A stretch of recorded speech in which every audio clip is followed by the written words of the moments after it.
Breaking news చూస్తున్నారు. అనంతపూర్ సిటీలోని సవేరా హాస్పిటల్లో చనిపోయిన నర్స్ మిస్టరీ, అంటే తను ఎలా చనిపోయింది అనే అంశం ఇంకా మిస్టరీగానే కొనసాగుతుంది.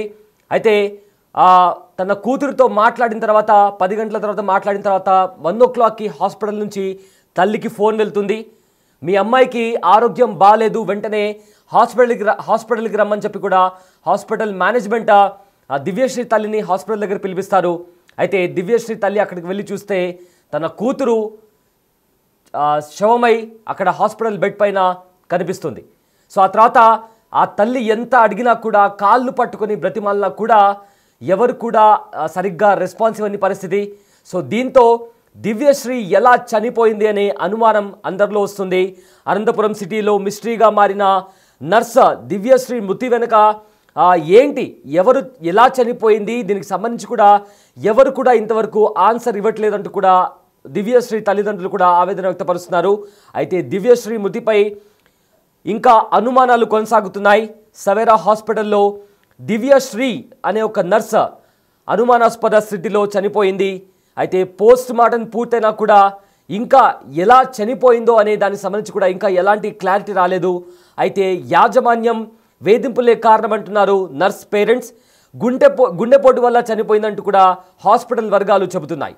కానీ ఎక్కడా కూడా క్లారిటీగా ఎందుకు చనిపోయింది అనే దానికి సంబంధించి కూడా పోస్ట్ మార్టం రిపోర్ట్కి సంబంధించి కూడా ఇంకా ఎలాంటి క్లారిటీ అనేది రాకపోవడంతో దివ్యశ్రీ ఎలా చనిపోయింది, హాస్పిటల్ వర్గాల్లో ఎవరైనా, అంటే ఆమె కావాలనే సూసైడ్ చేసుకున్నా, అంటే ఆమె సూసైడ్ చేసుకునేలాగా ఎవరైనా ప్రేరేపించారా అనే కోణంలో కూడా చాలా అనుమానాలు వస్తున్నాయి. సో ప్రజెంట్ దీనికి సంబంధించి పూర్తి డీటెయిల్స్ మీకు చెప్పే ప్రయత్నం చేస్తాను. 10వ తేదీ ఉదయం 10 గంటలకు దివ్యశ్రీ తన తల్లితో మాట్లాడింది. రోజులానే ఫోన్ మాట్లాడింది నర్స్ దివ్యశ్రీ. అయితే ఆ తర్వాత ఫోన్ ఎత్తకపోవడంతో పేరెంట్స్లో కాస్త టెన్షన్ మొదలైంది. సో ఇదే క్రమంలో నర్స్ ఫ్రెండ్స్కు తల్లిదండ్రులు ఫోన్ చేశారు. ఆ తర్వాత మధ్యాహ్నం 1 గంటకు నర్స్ దివ్యశ్రీకి ఆరోగ్యం బాగాలేదంటూ కూడా తల్లిదండ్రులకు ఒక ఫోన్ కాల్ వచ్చింది. సో దీంతో దివ్యశ్రీ తల్లిదండ్రులు హుటాహుటిన హాస్పిటల్కి చేరుకున్నారు. అయితే హాస్పిటల్కి చేరుకున్న తర్వాత దివ్యశ్రీ తల్లిదండ్రులను హాస్పిటల్ వర్గాలు లోపలికి అలౌ చేయలేదు. అయితే దాని తర్వాత తన కూతురు చనిపోయిందంటూ కూడా దివ్యశ్రీ తల్లికి హాస్పిటల్ యాజమాన్యం చెప్పడం జరిగింది. సో దాంతో నా కూతురు ఎలా చనిపోయింది చెప్పమంటూ కూడా కాళ్ళు పట్టుకొని అడిగాను, అయినా కూడా ఎవరు నాకు సరిగ్గా సమాధానం చెప్పట్లేదంటూ కూడా ఆ తల్లి బోరున విలిపించింది. సో దాని తర్వాత ఇప్పటి వరకు కూడా పోస్ట్ మార్టం జరిగినా కూడా దానికి సంబంధించిన రిపోర్ట్ వచ్చిందా రాలేదా, అసలు ఎగ్జాక్ట్గా ఎలా చనిపోయింది అనే దానికి సంబంధించి అటు యాజమాన్యం తరపు నుంచి కానీ లేదా పోలీసుల తరపు నుంచి కానీ ఎలాంటి స్పష్టమైన క్లారిటీ లేదు అంటూ కూడా ఇప్పటికే తల్లిదండ్రులు ఆవేదన చెందుతున్నారు. రైట్, ఇదే అంశానికి సంబంధించిన పూర్తి డీటెయిల్స్ అందించడానికి మా ప్రతినిధి యోగానంద్ జాయిన్ అవుతున్నారు. ఎస్ యోగానంద, దివ్యశ్రీ నిన్న చనిపోయింది. అయితే చనిపోయిన తర్వాత హాస్పిటల్ వర్గాలేమో గుండెపోటుతో చనిపోయిందంటున్నారు. మరోవైపు తల్లిదండ్రులేమో లేదు, యాజమాన్యం వేధింపుల కారణంగానే అవి భరించలేకనే నా కూతురు చనిపోయిందంటూ కూడా దివ్యశ్రీ తల్లిదండ్రులు ఆరోపిస్తున్నారు. సో ఏంటి, దీనికి సంబంధించి ఏమైనా అప్డేట్ వచ్చిందా? పోస్ట్ మార్టం రిపోర్ట్ ఏం చెప్తుంది? దీనికి సంబంధించి పోలీసులు కానీ లేదా అటు హాస్పిటల్ యాజమాన్యం కానీ మాట్లాడే ప్రయత్నం చేశారా? సయ్యద్, అనంతపురం జిల్లా ఒక ప్రముఖ హాస్పిటల్ సవీరాలో మొన్న ఏదైతే నర్సు చనిపోయిందో అనుమానాస్పద స్థితిలో పోలీసులు అందరూ దర్యాప్తు వేగవంతం చేశారు. ముఖ్యంగా అందులో సంబంధించిన వ్యక్తులు హాస్పిటల్ యాజమాన్యం కానీ ఇతరులను తన ఫ్రెండ్స్ ని కూడా ప్రశ్నించినట్టు తెలుస్తోంది. అయితే ఇందుకు సంబంధించిన కారణాలు పూర్తిగా కూడా పోలీసులు బయట పెట్టినప్పటికీ ప్రాథమికంగా ఇది కార్డియాక్ అరెస్ట్ అయ్యి ఉండొచ్చు అంటూ కూడా చెప్పే పరిస్థితి. ఎందుకంటే అమ్మాయి ఒంటిపై గాయాలు ఎక్కడ లేకపోవడం, అలాగే అమ్మాయి కాల్ లిస్ట్ కానీ సీసీ కెమెరాలు ఎక్కడా కూడా బిహేవియర్ ఏం లేకపోవడంతో, కాల్ లిస్ట్ లో కూడా ఎవరికి ఫోన్ చేసినట్టు ఆమెకు ఎవరు ఫోన్ చేసినట్టు లేకపోవడంతో పోలీసులు దీనిపై ప్రాథమికంగా కూడా కార్డియాక్ అరెస్ట్ అయ్యి ఉండొచ్చు అంటూ చెప్తున్న పరిస్థితి ఉంది. అయితే పూర్తి స్థాయి రిపోర్ట్ వచ్చిన తర్వాత స్పందిస్తామంటూ చెప్తున్న పరిస్థితి ఉంది.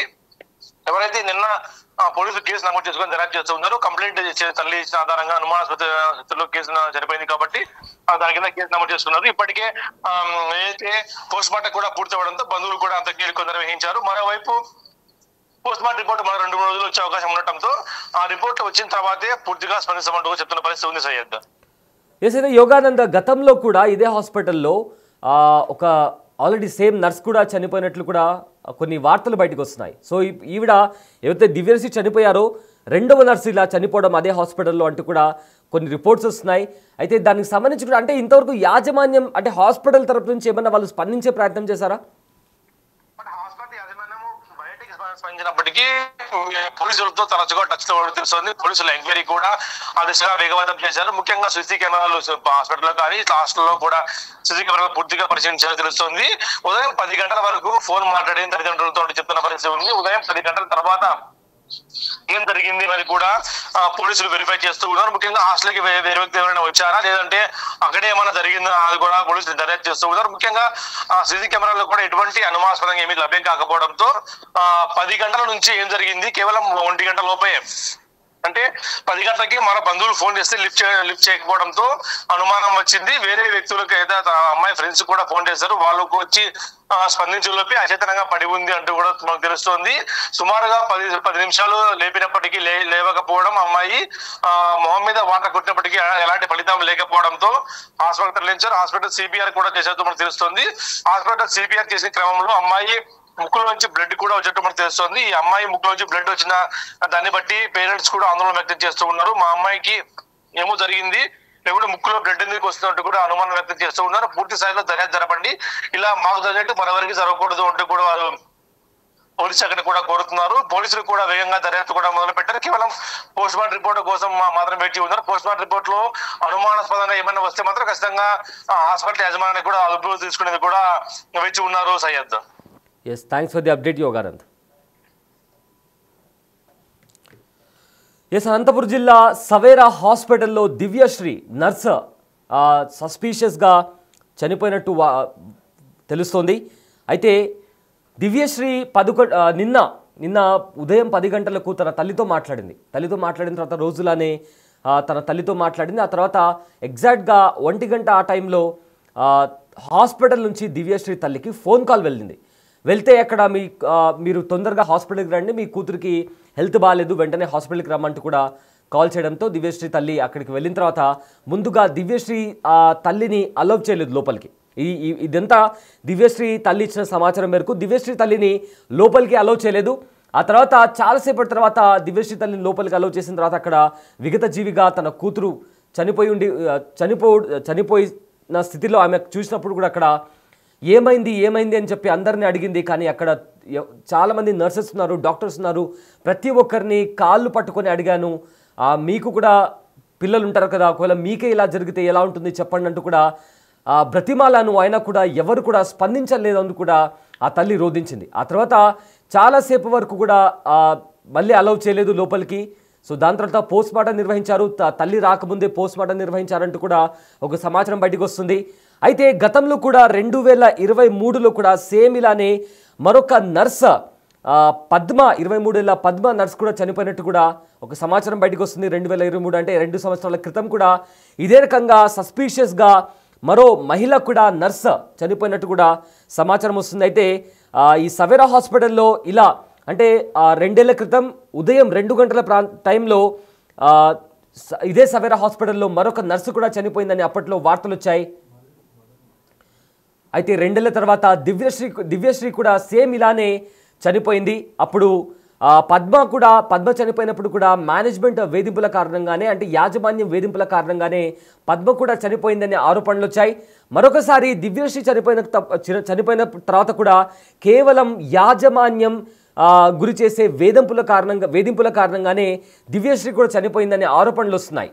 అయితే దీని మొత్తం మీద కూడా పోస్ట్ మార్టం రిపోర్ట్ రావాల్సింది. పోస్ట్ మార్టం రిపోర్ట్ వచ్చిన తర్వాత ఎగ్జాక్ట్గా ఏం జరిగింది అనే దానికి సంబంధించి కూడా ఫుల్ డీటెయిల్స్ తెలుస్తాయి. అయితే ఇదే అంశానికి సంబంధించి దివ్యశ్రీ తల్లి కూడా మాట్లాడారు. ఆవిడ ఏం మాట్లాడారో ఒకసారి విందాం. నైట్ డ్యూటీ చేసేసింది దివ్య సార్, ముదుగుప దివ్య రాత్రి నైట్ డ్యూటీకి వచ్చింది. నైట్ డ్యూటీ చేసింది. పొద్దున్నే నైట్ డ్యూటీ అయిపోయి ఇంటికి వచ్చి హాస్టల్కి వచ్చింది. హాస్టల్కి వచ్చి 10-22 నిమిషాలకు నాకు ఫోన్ చేసింది. ఏమ్మా ఫోన్ చేసినావు, డ్యూటీ అయిపోయిందంటే అయిపోయింది, ఈరోజు ముందే డ్యూటీ అయిపోయింది అనింది. అంటే నీ ఏం చేస్తాండవు అన్న. హాస్టల్లో దోశ పెట్టారు, దోశ తింటాను అనింది. అంటే నేను ఛాన్స్ చెప్పి ఏం మాట్లాడదులే, రెస్ట్ తీసుకుపోయి ఎంత మేల్కొండావు కదా అని చెప్పినాను సార్. ఆ మాటని ఫోన్ పెట్టేసింది. నేను రెస్ట్ తీసుకుంటాలే, పనుకుంటాలే అనింది నాతో. మళ్ళీ 1:15కే హాస్పిటల్ నుంచి ఫోన్ వచ్చింది. ఎందుకు మేడం ఫోన్ చేస్తున్నారంటే ఏమీ సమాధానం చెప్పడం లేదు. మీరు ఎందుకు ఏం మా దివ్యాకి ఏమన్నా అయిందా, ఎక్కడైందంటే ఏమీ సమాధానం చెప్పలేదు. మీరు రాండి అంటారు కానీ సార్ ఏమీ సమాధానం చెప్పలేదు. మళ్ళీ మా పేరెంట్స్ పోయినారు ఈడున్నారు టౌన్లో. వాళ్ళు పోతే వాళ్ళని హలో చేయనీలేదంట, వాళ్ళు లోపలికి రానిలేదంట. మీరు బయట ఉండండి, మీరు రావద్దండి అంటారంట. మళ్ళీ 1 గంటకు వాళ్ళు లోపలికి పిలుచుకున్నారంట. నేను వచ్చినా సార్ మీ బిడ్డ అట్లాడదని కాళ్ళు పట్టుకున్నా సార్. ఎవరు సమాధానం చెప్పలేదు. టాప్ నర్సుల కంటమ్మా చెప్పండి అని కాళ్ళకు వెళ్ళారు సార్. మీకు బిడ్డలు ఉన్నారు కదా, మీకు అక్కగారు చెల్లెలు ఉన్నారు కదా, మీ బిడ్డలు అట్లాడదమ్మా, ఎన్నేళ్ళ నుంచమ్మా డ్యూటీ చేస్తున్నది, ఏమో చెప్పండి తల్లులారా అని కాళ్ళు పట్టుకున్నా సార్. సమాధానమే చెప్పలేదు. హాస్పిటల్ స్టాఫ్ ఎవరు సమాధానం చెప్పలేదు. ఒక డాక్టర్ సార్ ఏమైందని అడిగితే హాస్పిటల్కి వచ్చేంత వరకు బాగుంది అంటాడు. ఒకసారి ఏమంటాడంటే హాస్టల్లోనే చనిపోయింది అంటారు. హాస్పిటల్ వాళ్ళదే, హాస్టల్ వాళ్ళదే, వాళ్ళకే కదా సార్ బాధ్యత. హాస్టల్లో ఏమైండేది, హాస్పిటల్ ఏమైండేది వాళ్ళదే బాధ్యత కదా, వాళ్ళే చూసిగా కదా, వాళ్ళు నమ్మే కదా సార్ ఎన్ని డ్యూటీ చేస్తుంటది. మా ఎట్ల బిడ్డలకు ఇంకో బిడ్డలకు అన్యాయం జరగకూడదు సార్. న్యాయం చేయండి సార్, న్యాయం చేయండి.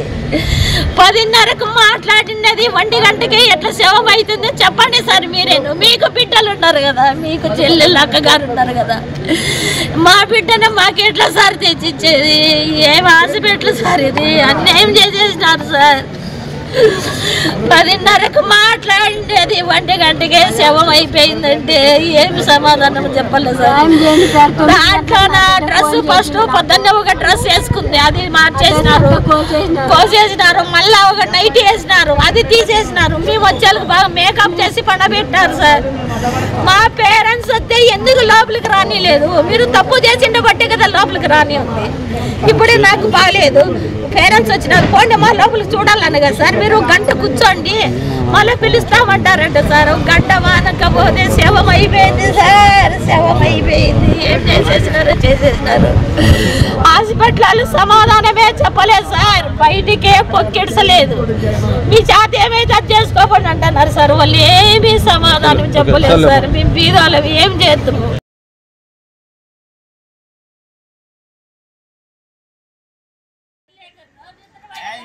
బాధితుల కుటుంబానికి న్యాయం జరగాలి. బాధిత కుటుంబానికి న్యాయం జరగాలి. కారణమైనటువంటి వారిపై చర్యలు వెంటనే తీసుకోవాలి. దివ్య మరణానికి కారణమైనటువంటి వారిపై చర్యలు వెంటనే